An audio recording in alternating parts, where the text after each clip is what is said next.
Guys, what's up? I have a different kind of haul for you today. This is a book haul. We went to a book sale yesterday. Normally I go to quite a few during the year, but as my work schedule has been hectic and our schedules have been crazy busy, this is the first one this year I've been to. And I found quite a bit of stuff, so we're just going to jump right in because this is going to be kind of a long video. So if you want to pause this and go get a drink, go get a snack, go let the dog out, that's fine. Come back and join us. So this is the only non-book item that I got because they had a bunch of like yard sale stuff. They had a bunch of like CDs and DVDs and VHSs. Yes, they still have VHSs. And puzzles and games and stuff. And I have been looking for this puzzle for a very long time. I saw it in a store. They wanted like $10 to $15 for it in the store. I wasn't going to pay that because I know that they are at yard sales and they are at Goodwill and like Salvation Army and stuff, so I didn't get it. Then when I saw it yesterday, I knew it was meant to be, so I picked it up. It is a Charles Wysocki puzzle, and it is of the veterinary surgeon. And I just thought it was really cute. I take these up to camp with me because there's no internet or TV or electronics of any sort. We have power and running water and all that stuff, but we're out in the middle of the woods. You're supposed to be relaxing and getting back to nature, so I do puzzles when I'm up there. So I just thought it'd be fun to bring another one up to camp. There is a book that I have that's not in here. It is Charlene Harris's Suki Stackhouse series, and it is called Dead Reckoning. It's also what the HBO series True Blood is based on. Really good series. If you haven't read that, I would suggest picking them up. So the first one is a New York Times best-selling author, Jane Ann Krentz, and it's called Secret Sisters. And the inside cover says, Madeline and Daphne were once as close as sisters until a secret tore them apart. Now it might take them to their graves. They knew his name, the man who tried to brutally attack 12-year-old Madeline in her grandmother's hotel. They thought they knew his fate. He wouldn't be bothering them anymore, ever. Still, their lives would never be the same. Madeline has returned to Washington State after her grandmother's mysterious death, and at the Old Dominion Hotel, a place she never wanted to see again. A dying man's last words convey a warning. The secret she and Daphne believed buried forever had been discovered. Now, after almost 2 decades, Madeline and Daphne will be reunited in friendship and in fear. Unable to trust the local police, Madeline summons security expert Jack Rayner. Despite the secrets and mysteries that surround him, Jack is the only one she trusts and wants. That sounds like it could be delicious. So I picked it up. I've never read that before. And the next one is Acquainted with the Night by Piper Maitland. The pages of history are written in the blood of the undead. That's what it looks like. And it says, Carolyn Clifford's bland life as a London tour guide flips upside down when her beloved uncle is brutally murdered at a Bulgarian archaeological site. While traveling to recover his remains, she meets a man who corresponded with her uncle. Jude Barrett is a biochemist on a mission to rid the world of vampires. They had me right there. At first, Caro is dismissive of Jude's beliefs, but she can't ignore the signs that are all around her. The human bite marks on her uncle, the men following her, the anguished cries after sundown, strange anagrams on her uncle's passport lead her and Jude to a cliff-top monastery in Greece, where a shattering revelation connects a relic Caro inherited from her parents to an age-old text on immortality and an enigmatic prophecy that pits the forces of darkness and light in a showdown that could destroy them all. World terror. And, there's nothing like a good book with vampires and the world ending if this happens. Yes, those are probably some of my favorites. Next up is by Raymond Corey. I don't know if that's how he says it. He was also the author of The Last Templar. This is called The Sign. It's a New York bestseller. It appears out of nowhere in the skies above Antarctica, a blazing sphere of light that transforms into a mysterious symbol for all to see. Then it vanishes. The world is enraptured by the event. Is the symbol man-made? Is it of extraterrestrial origin? Or is it a sign from God? The entire human race holds its breath, desperate for an answer. But will it be one they're hoping for? For reporter Gracie Logan, it is the story of a lifetime, and her search for the truth will lead her from ancient monastery in the sands of Egypt to a mega-church in Texas, and into a mystery that she may not survive. For ex-con Matt Sherwood, it is a chance to redeem himself and to find the men responsible for the death of his brother. And for a few shady players in the corridors of power in Washington, D.C., it is a chance to redefine the world and to manipulate the relationship between religion and politics in America, for better or for worse. So this is kind of like Dan Brown's, Angels and Demons and Da Vinci Code and The Lost Symbol. It's kind of along those lines of conspiracy. Some of those are pretty good, I gotta admit. Like, I love that whole series. So I thought I would give that a whirl. And then there's this one. Like, half these authors I haven't heard of, which is the most exciting thing for me about a book sale, is you go and you find all these really amazing authors that you try, and some of them you can't stand, and by the time you're done the book, you're like, ugh, and you get rid of it to somebody, like, you donate it to somewhere else so somebody else can try it, or you find new authors that you really like to read. And this is one of those I think I might like. It's called Arson and Old Lace, and it's by Patricia Harwin, first in the Far Witchwood Mystery series. In a charming Cotswold village, a suspicious blaze leaves traces of murder. And I love that. Like, look, it's a church with a cat, and it's creepy, and it's intriguing.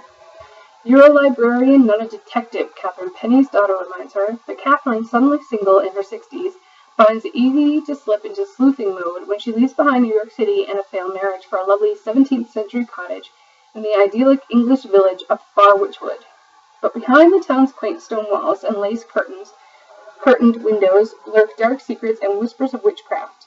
And when her crusty neighbor, George Crocker, dies in a tragic fire, Catherine alone suspects arson. Lacking hard evidence, the police pay little attention, and the villagers swear she must be mistaken. Catherine, however, is one feisty expatriate American who leaves no stone unturned when circumstances point to murder. She may not be Miss Marple yet, but her ingenious knack for uncovering the truth is about to take Far Witchwood by storm. This is like Murder, She Wrote meets, I don't know, Supernatural. And I used to love the old Murder, She Wrote, but this just sounds like fun. So I got that. And then I love the TV series, and I'm a huge believer in TV shows and movies. If they make books, I want to read them because it does fill in gaps. It explains things better. Sometimes you get a better sense of the characters. And this is probably one of my favorites. It's Tanya Bank, and it is Army Wives. And I love the Army Wives TV show. I really, really, really do. And it's just, it's really, really fun, and I'm super, super excited to read it. I'm really hoping this isn't what I think it is. I just pulled this out of a book. That just scares me. I'm just going to like a really weird leaf. That's the other thing I love about book sales. You never know what you're going to find falling out of books. This book really caught my attention, and it looked really, really fun. I don't know why. And it's a New York Times bestseller, one of the USA's top 10 books of 2009, so it's an older book. The Physic Book of Deliverance, Dane, a novel. It's by Catherine Howe. This is what it looks like. It's got a really weird texture to it, which I love. And it says, a crime lost to time, a secret buried deep, one book unlocks an unimaginable truth. Salem, Massachusetts, 1801. Fear and suspicion in a small town to unspeakable acts. Marblehead, Massachusetts, 1991. A young woman is about to discover that she is tied to Salem in ways she never imagined. Hold on, there's a bug. Okay, no more bug. Okay, so this just seems really, really fun. And it says that Catherine Howe is completing a PhD in American and New England Studies and is a descendant of Elizabeth Proctor, who survived the Salem witch trials, and Elizabeth Howe, who did not. She lives in Massachusetts with her husband. I mean, that's kind of like super cool and interesting all at the same time. So I'm kind of like super excited to try it. And it's not one that I probably would have tried at any other sense. This is weird. Like in here, there's a picture of Mandragora. And that was like Harry Potter, like made up kind of thing. Guess not. Next up, we have a hardcover. and it's called The Reincarnationist, a novel of suspense by M.J. Rose. And I think I've read one of hers before, but I guess I haven't. Is that a hedge? It just sounded like really, really familiar. But it says, a bomb in Rome, a flash of bluish white light, and a photojournalist, Josh Ryder's world exploded. From that instant, nothing would ever be the same. As Josh recovers, his mind is increasingly invaded with thoughts that have the emotion, the intensity, the intimacy of memories, but they are not his memories. They are ancient and violent. A battery of medical and physiological tests can't explain Josh's baffling symptoms, and the memories have an urgency he can't ignore, pulling him to save a woman named Sabina, and the treasures she is protecting. But who is Sabina? It's just one of those books where it just seems really interesting. I like those, where they take you somewhere else, like out of the realm of normal, which, in case you haven't figured it out, is kind of where I'm going. Next up is Last Known Address by Teresa Schweigel. Not sure if I'm saying that right. And she's also the author of The Person of Interest. And that's what it looks like. And it says, Detective Sloane Pearson is new to the sex crimes division, but no stranger to being treated like an incompetent blonde by her hardened male coworkers. She's also no stranger to hard-to-crack cases, and her latest is as tough as they come. A rapist is on the prowl, dragging them into deserting building sites or vacant apartment buildings, peppering all over downtown Chicago and forcing them to fight, knowing, of course, that he'll win. I don't know. I have a hard time with those kinds of things. They make me extremely uncomfortable, but I do like a good whodunit kind of thing, or a good mystery.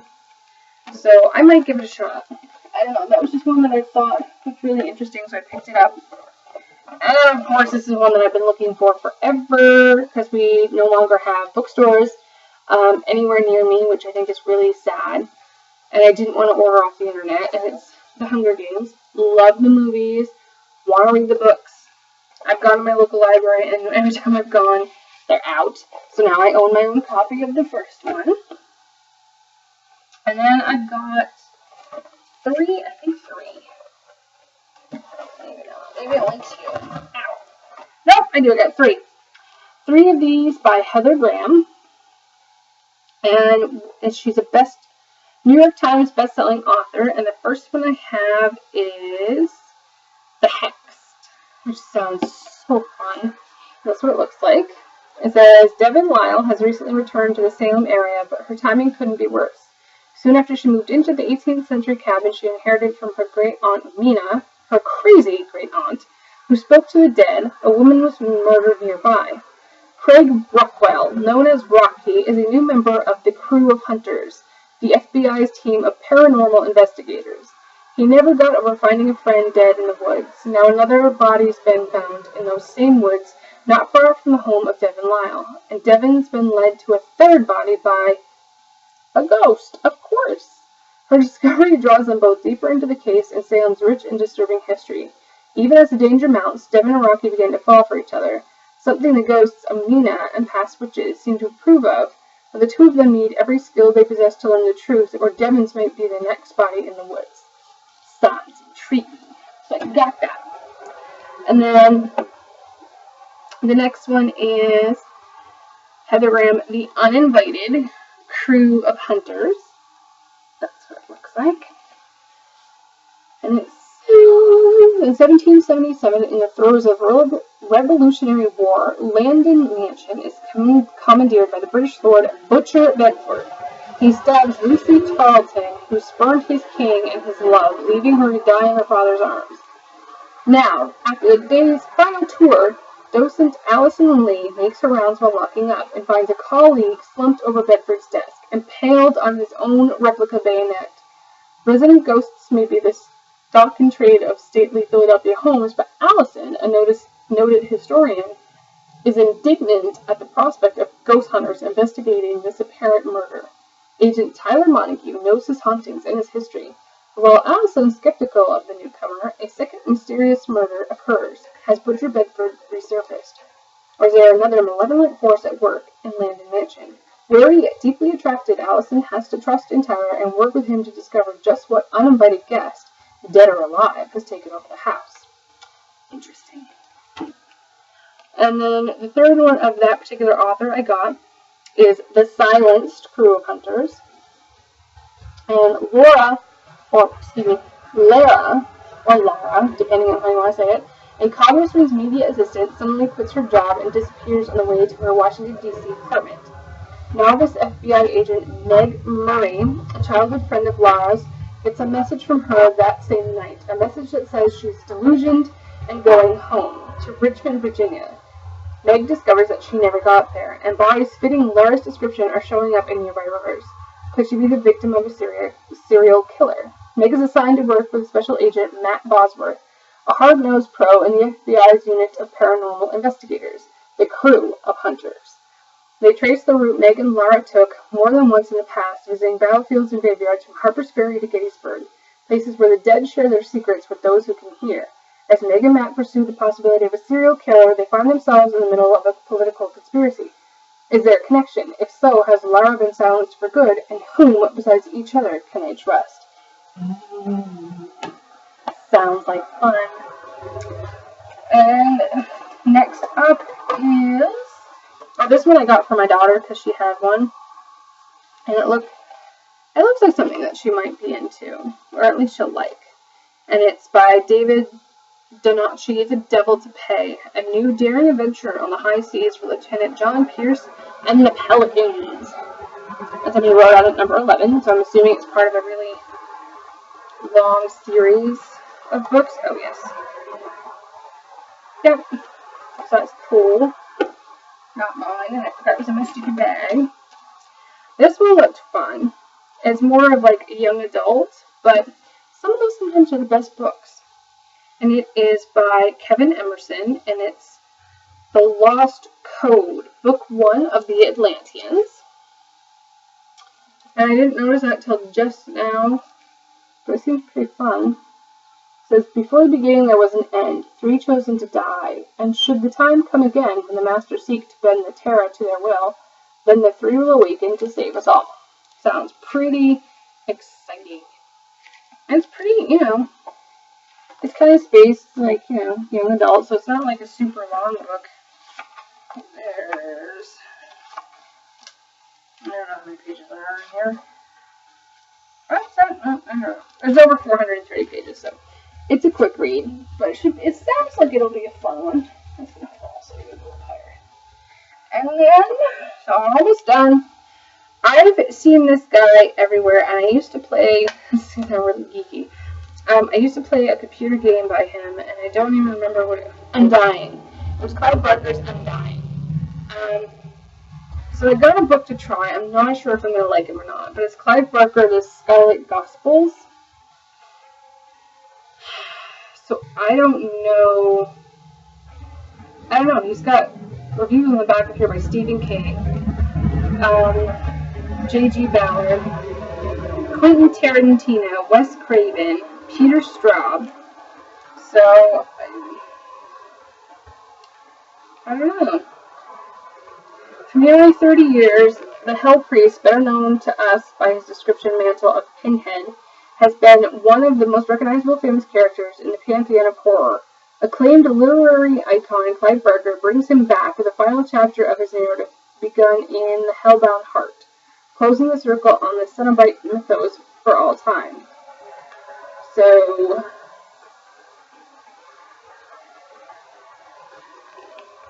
I don't know.